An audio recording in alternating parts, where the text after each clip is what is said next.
پیارے دوستوں، کامیابی صرف اور صرف دین اسلام میں ہے۔ دین اسلام کو سیکھنے کے لیے میرا یوٹیوب چینل مطہر اسلامک آفیشل کو سبسکرائب کریں۔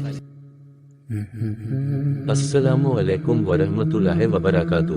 مطہر اسلامک آفیشل کے سننے والوں، معزز اور قابل احترام بھائیوں، بزرگوں، دوستوں، میں آپ تمام حضرات کا میرے اس چینل پر تہہ دل سے خوش آمدید کہتا ہوں۔ امید کرتا ہوں آپ تمام حضرات خیر و عافیت میں ہوں گے۔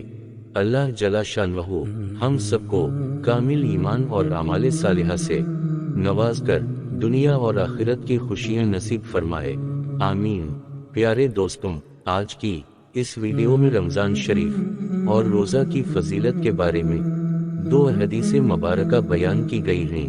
مجھے امید ہے آپ تمام حضرات ان دونوں حدیث مبارکہ کو سننے کی سعادت حاصل کریں گے۔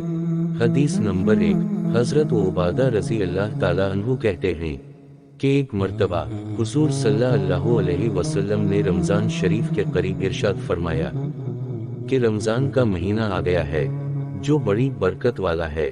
حق تعالیٰ شانہ اس میں تمہاری طرف متوجہ ہوتے ہیں اور اپنی رحمت خاصہ نازل فرماتے ہیں، خطاؤں کو معاف فرماتے ہیں، دعا کو قبول کرتے ہیں، تمہاری تنافس کو دیکھتے ہیں اور ملائکہ سے فخر کرتے ہیں۔ بس اللہ کو اپنی نیکی دیکھ لاؤ۔ بد نصیب ہے وہ شخص جو اس مہینے میں بھی اللہ کی رحمت سے محروم ہو جاوے۔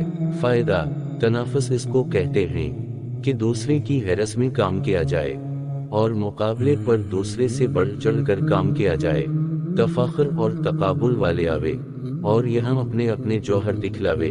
دوسری حدیث مبارکہ ملاحظہ فرما دیجئے، نبی کریم صلی اللہ علیہ وسلم کا ارشاد ہے کہ رمضان المبارک کی ہر شب و روز میں اللہ کے یہاں سے جہنم کے قیدی چھوڑے جاتے ہیں اور ہر مسلمان کے لیے ہر شب و روز میں ایک دعا ضرور قبول ہوتی ہے۔ ویڈیو اچھی لگی ہو ویڈیو کو لائک اور اپنے مسلمان بھائیوں کو شیئر کر کے اجر کمائیں۔ ملیں گے انشاءاللہ اگلی ویڈیو میں، تب تک کے لیے السلام علیکم۔